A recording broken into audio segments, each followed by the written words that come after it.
yeah. And Dilara is a PhD candidate in the School of Informatics at the University of Edinburgh. Her research interests are privacy, computational social science, and online social networks. Specifically, she's interested in privacy leaks that happen on online social networks. Currently, she's focusing on a collateral damage, information leaked about you by your connections in a network. For example, a friend celebrating your birthday online publicly. Dilara holds both BA and MA, BS and MS degree in computer engineering from Boğaziçi University. Her master thesis was about negotiation strategies for privacy in online social networks. If you would like to add something about your biography or research interest. I think that's quite updated. Yeah, thanks. Yeah. So good to have you here. We are so excited to listen your super cool project paper, I think. You presented this paper at an international conference. Yeah, it's a web science conference, I think. It was supposed to be in UK this year, but since pandemic, we are not going anywhere. So yeah. Yeah. So the floor is yours. Okay, thank you. Hi, everyone. Thank you for inviting me here. As Emre said, I am a second-year PhD candidate in University of Edinburgh, and then this is my work. Actually, this is not my main work. My main work is still in the circulation of trying to get accepted, but this is more like a side work that I recently got accepted into Web Science Conference. And I am glad to share my research with you. Well, this work is about live event disclosures in Twitter. We analyze tweets that express happiness while mentioning other users' accounts. And this research is done with my supervisors, who are Walid Magdi and Kemi Renier. So I'm sure most of you know how Twitter works, maybe.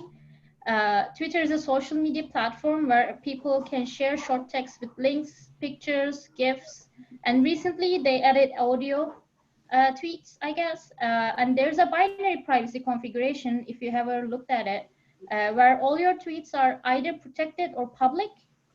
And protected account tweets can only be seen by approved followers. Oh, why is it going down? Okay, yeah. Approved followers. And people can mention other users in their tweets, possibly indicating that the tweet is about them. And users can also interact by liking, retweeting, and replying to tweets. One thing is that people use Twitter for various purposes. For example, I use it for academic purposes. Some people use to share their daily lives and opinions and personal news, or public outreach, as I did. They also use it as a source of support and to connect with people. To connect with people who go through similar events. So why is it going faster? Because I actually added audio to this for my video, and it, I think, keeps the timings and just goes along by itself. I don't know how I can stop that, but yeah, we'll see. Okay. So protected users, actually, this is for my another work. It seems like the interactions for protected users and public users is not known for the Twitter's users.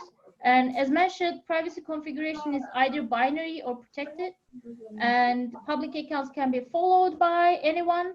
But to follow a protected account, users need to send a follow request, and a protected account should approve it. Protected tweets cannot be retweeted, but they can actually get liked, mentioned, and they can get replies. And replies will be public. This is a confusion for a lot of users. Replies will be public if the replying account is public. So even if you have a protected account, someone replies to you, this reply would be seen. And this whole work is about that, about inferring things about you by looking at the replies sent to you. And users can also mention protected users even if they do not follow them. So this, as you can see, this creates a lot of privacy issues. The visibility of the tweets, as I said, depends solely on the tweeter's account type. And even if the tweet mentions a protected account, it will be public. And public replies to protected tweets can leak information. And mentioned users do not have any rights to a tweet. They cannot delete it. They cannot say, okay, untag me from this, like in Facebook. And tweet topics can be inferred by only looking at the replies and mentions sometimes. So we said, okay, so live event detection from social media posts is not a new field. However, existing approaches use the tweets of the user who is having the live event. They use keyword matching or topic clustering to infer them. But to our knowledge, there is no work that detects the live events of a user by only looking at the replies and mentions. So we wonder, hence, we are interested in following research questions. What kind of live events we can detect from the tweets that express happiness for mentioned users? How do mentioned users react to such tweets? Do they like them? Do they ask for them to remove it? And lastly, we wonder whether the protected accounts react the same way with public accounts to such tweets. So in this work, we are actually trying to focus on happy life events, but you'll see in the next slides, we also get some kind of negative life events in here. We also did sad for you for this tweet to have like 2 negative life events, but that data set was really like noisy. Lots of people were like sarcastically saying, oh, I am sad for you, you sad excuse of a human being and such. So we just scrapped that. We are just like, okay, we're going to focus on happy life events only. So for this purpose, here's the data collection. We collect the tweets that have the exact phrase happy for you, and we aim to get live events that prompt other people to express happiness. We collected 1.4 million tweets and retweets between July and October 2019. We filtered retweets because we were only interested in the original tweet. We removed tweets with no mentioned accounts, and we also removed the tweets with that mention a verified account, where, you know, in Twitter will verify people who are famous or organizations. So we are like said that these accounts usually belong to famous people, so we're not interested in live events of them because it's probably general knowledge. In the end, we had 635,000 tweets mentioning 777,000 accounts. And then we got all these tweets, and we just classified them according to the number of user mentions, so single mentions and multiple mentions. You see, if it's a single mention, it's actually a high probability that the event is about that single person. But if it's multiple mentions, we don't know which person was the event's object. Subject. Okay. So, and also the conversation type. So replies are usually sent to an existing tweet. So directed to a user, which is it's a standalone tweet, but it will directed to particular user and having the user handle at the start of the tweet. So actually, in this case, if you have like @Dilara, how are you? Only I can see the notification. I can get the notification, and people do not see there in their timelines because it seems like it's directed to me. But that's why you see people saying like dot and then @Dilara, how are you? Then everyone can see it in the timelines. The remaining tweets from reply directed to user, and the remaining tweets we said others. So they usually mention a person, but not at the start of the tweet.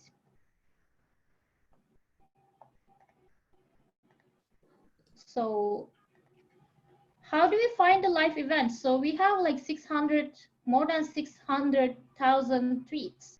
So it's really not efficient to do it by hand or manual. Like we can do keyword matching, but sometimes it lacks sophistication. So we are like, how can we do this? So what we do is we pre-process the tweets and apply the LDA model. We use LDA clustering, which I'll get to it in a minute. And we select topics in the LDA model brought, and then cluster the tweets according to the topics.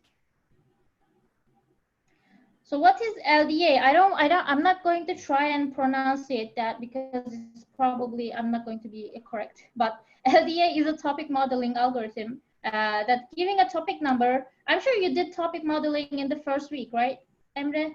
You did Yes. maybe. Yeah, Yeah. it's kind of a topic modeling algorithm similar to what you guys used.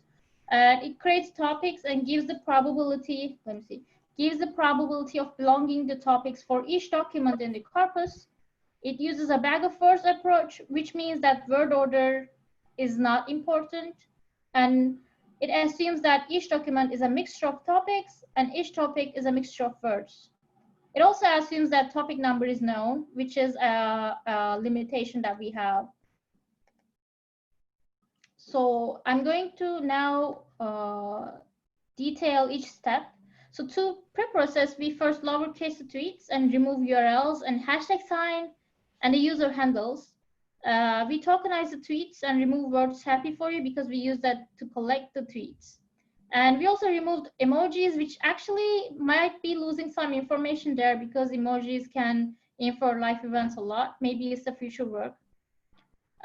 We use bigram phraser to catch commonly used phrases. So since this word uses bag of words, but some words are phrases, for example, speedy recovery or healthy pregnancy. So to not lose them, we use bigram phraser, which looks at the frequency of like two words appearing together in the whole data set and then makes them one word.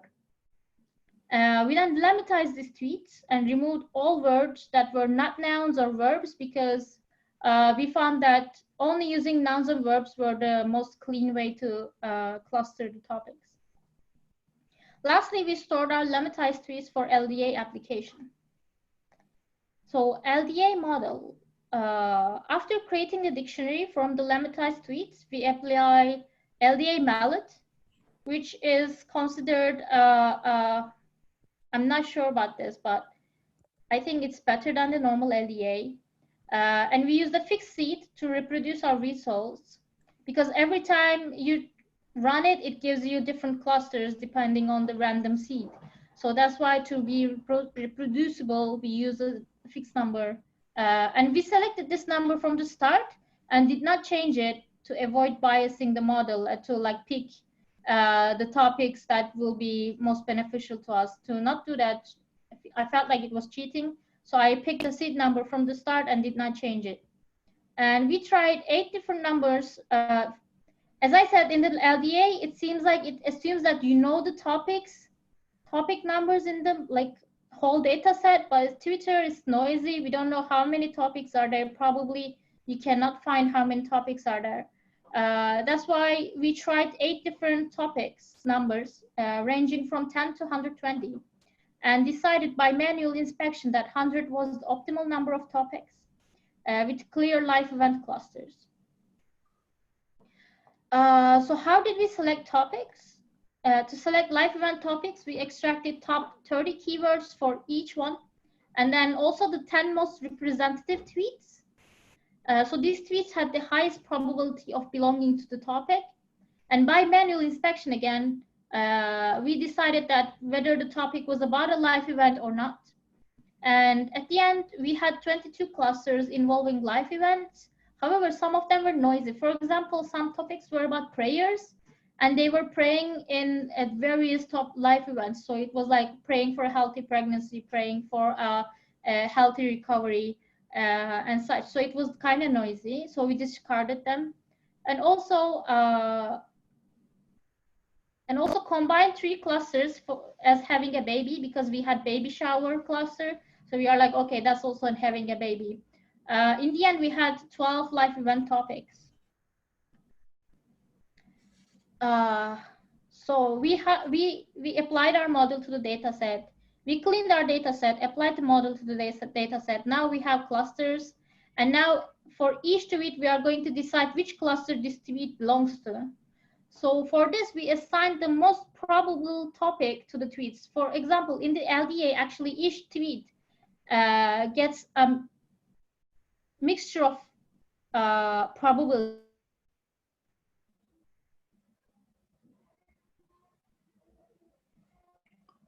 Dilara,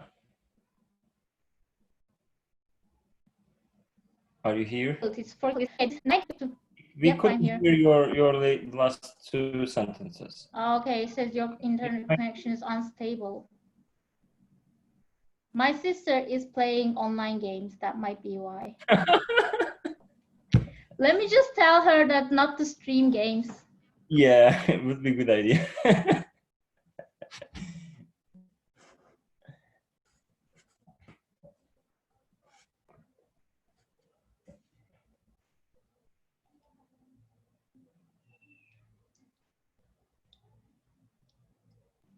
Okay, sorry about that. How about now? I'm not sure. No worries. Okay. She's like, why? But yeah, okay. I don't know. I was getting into too technical topics, But yeah, let me just say, we assumed each tweet only belonged to one topic and like discarded the tweets that had equal probability of belonging to each topic. So they were like ambiguous, like we don't know which topic it belongs to, we just discarded them. If some tweet like belonged to topic 1, for example, for 90%, then we just say, okay, this is topic 1, I don't care about the 10% where it belongs to.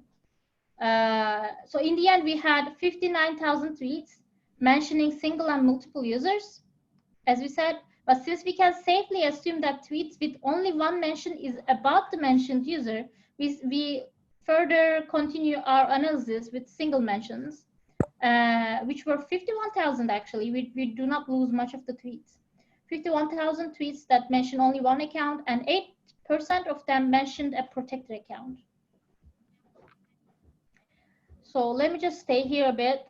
So here are the topics for the all 12 clusters, and usernames are hidden. We have an example tweet in the far right, and usernames are hidden. And exact tweets were redacted to ensure anonymity. Along with the seemingly happy life clusters, we also have topics about surgery and mental health. These tweets were usually about surgery recovery and overcoming mental health difficulties.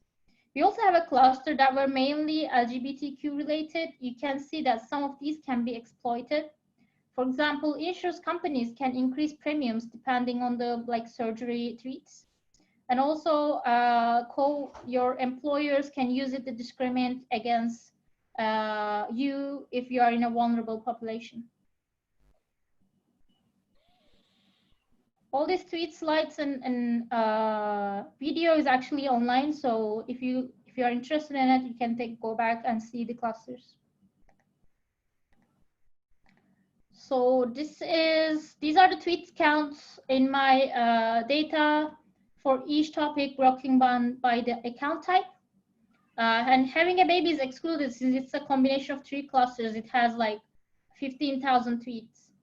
And the smallest cluster was LGBTQ related with 2,387 tweets. And let me just say, I think this was an animation, no? Yep. And then the topic that had the most tweets that mentioned a protected account was marriage. You can see the red place. I'm sorry if you have any, seeing difficulty seeing this because of color blindness. I realized this after just creating this, sorry. But yeah, I can provide you a better one if you guys want to see it, if you have trouble seeing it. And then, so these are the conversation types. As I said, some of them are reply to an existing tweet. And most of them are reply to an existing tweet, 93% in the whole topics. However, some topics were less likely to respond to an existing topic. For example, more than 15% of the birthday and marriage tweets were not replies, whereas only 3% of the tweets for sensitive topics like mental health and surgery were not replies. So it says that this may show that people are less likely to disclose sensitive topics about others without prompt. I'm going, okay. So in the second one, we are interested in, to answer our second research question, we collected user reactions to the tweets in our data set. And we are only interested in reactions of the mentioned user. So we get likes, retweets, and replies, from the public accounts. It's not possible to get that from a protected account. However, it's actually possible to see whether a protected account liked or retweeted a tweet from the Twitter UI. So you can say, like, for example, it says, when I was doing this, it was saying, oh, 2 people decided not to show that they like this or something. Or if you look at the two, like, like count, and then see in the how many people liked it in the list, you can see the discrepancies is actually protected users, but you cannot see them. So in that discrepancy of numbers, you can see if there's like a particular account liked or retweeted. However, we cannot be sure that interaction is 100% by the mentioned user, but it can give us an idea actually. So these are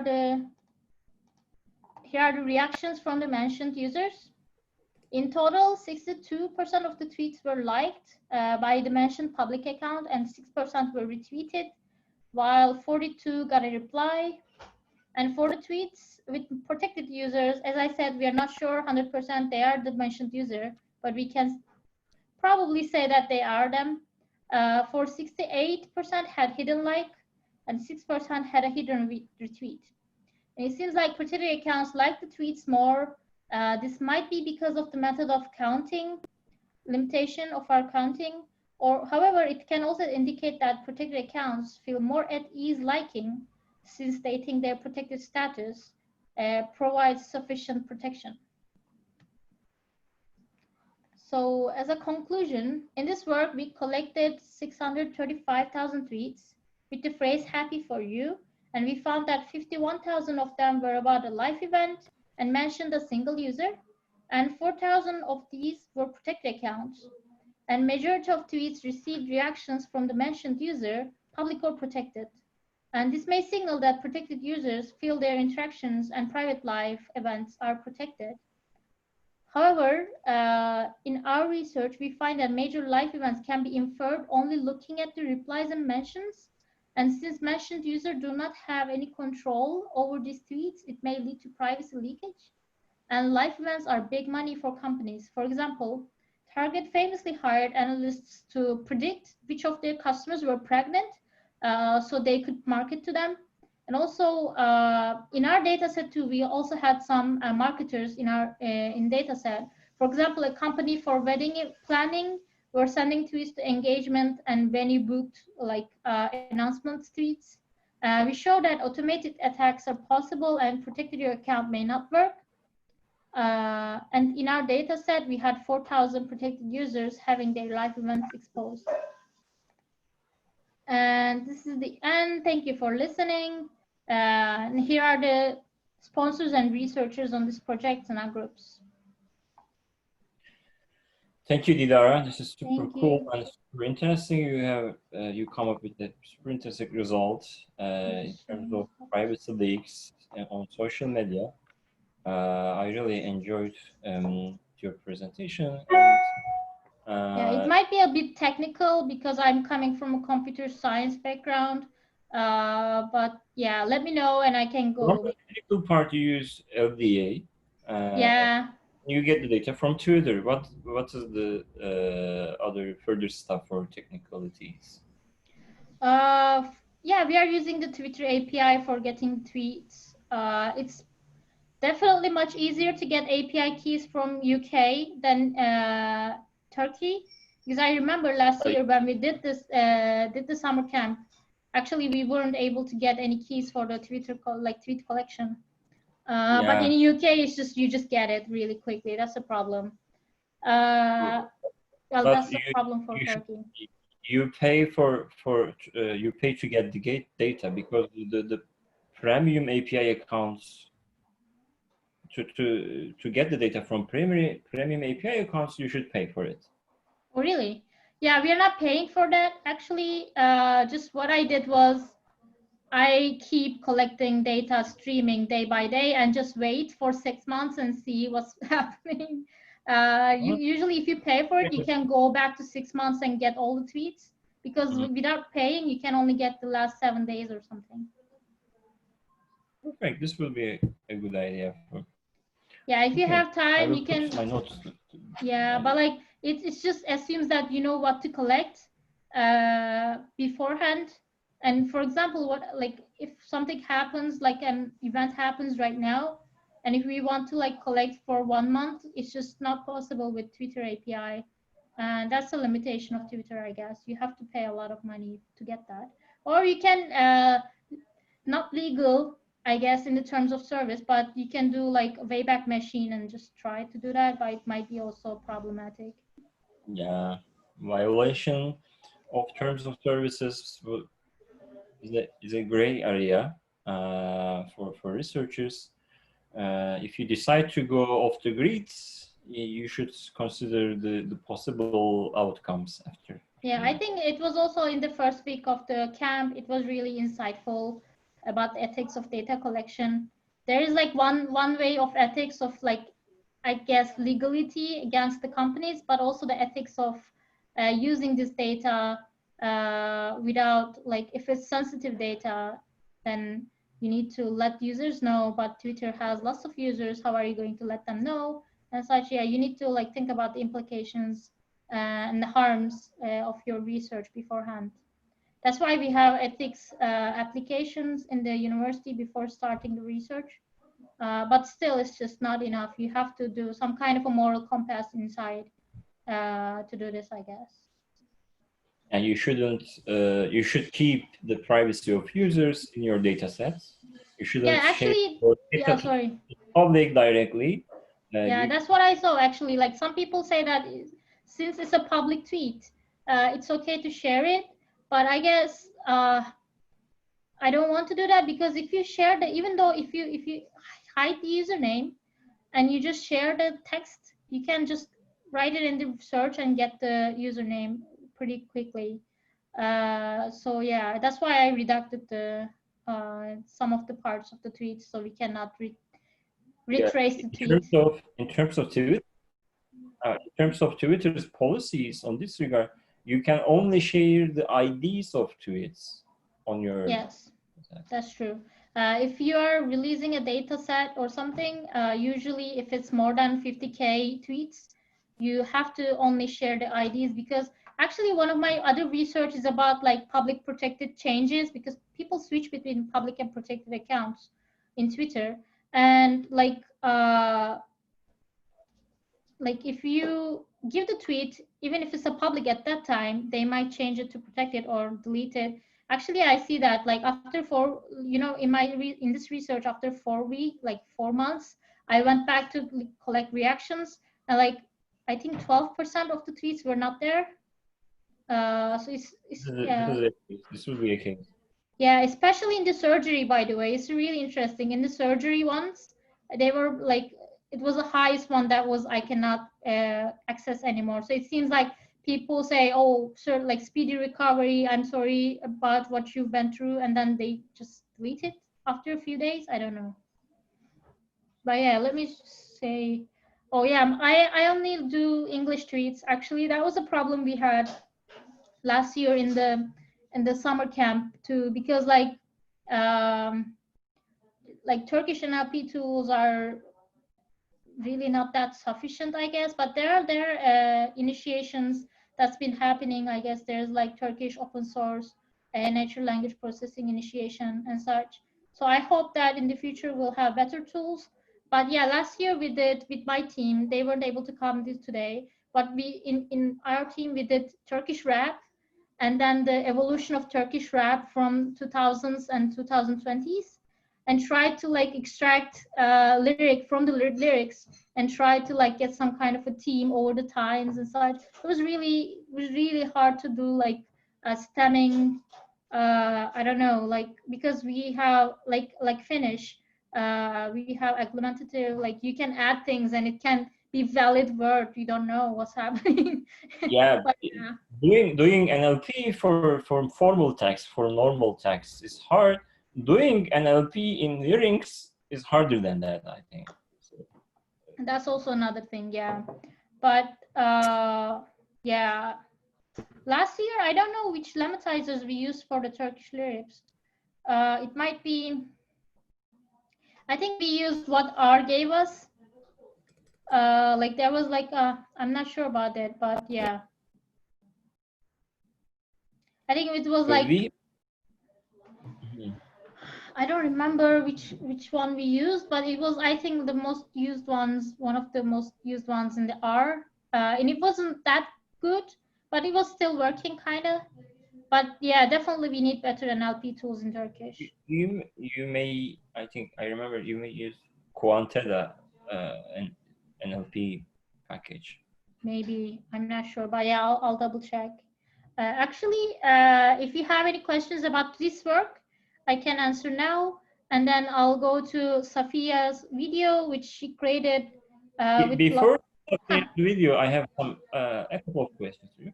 We have a group studying on Arabic texts on Twitter. Okay. Do you have any suggestion for them? Because actually, we have some difficulties to do NLP on Arabic texts, especially on Twitter. I can do that actually, because one of my supervisors is Arabic, and he's actually working on Arabic NLP. Leo, can you hear us? You know, yes. Am I? Hey. Hi there. Hey. So yeah, one of my supervisors is Arabic from Egypt, and I have lab mates from Syria and Palestine, and they are doing Arabic NLP, so I can get in touch with them. Yeah, that'd be great. I mean, I found a way to do lemmatization yesterday by using Farasa API. That's like a program online. I tried Stanford Core NLP, but the package won't run in my Python. So that's I went with. NLTK Stemmer is not good. It's Arabic. Yeah, I don't have any like direct knowledge, but I can ask them, and if they are okay, yeah, definitely. Sorry. Yeah, you can share my email, and if you send me an email, and I can just get in touch with my friends and then see if they are able to assist you. But I'm sure they will be able to like help you a little bit, even though if they cannot like maybe give less of time. But yeah, they can definitely like give you pointers about where to go. Actually, one of them is doing Arabic sentiment analysis. Like, great. He had the data set created paper. Yeah, but like let me tell you my supervisor's Twitter, and then you can go into the page, his page, and the last like recent papers. They have lots of papers in Arabic NLP. This is really helpful. Great, thank you. It's very helpful. Thank you for and if you have any questions, you can ask directly to Dilara now. I have one more question.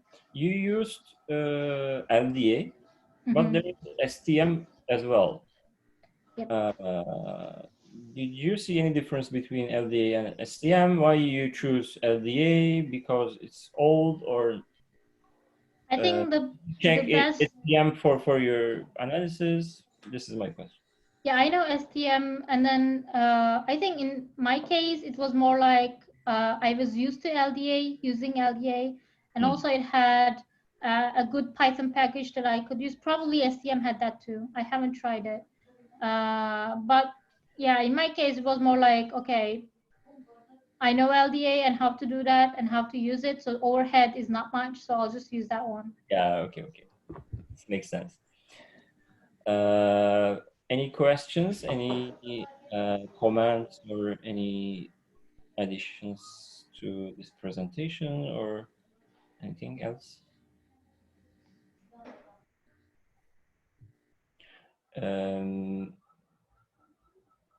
Thank you, Dilara. We can move on Safia's video, and then we can just chat on your experiences in Summer Institute, and then after Summer Institute.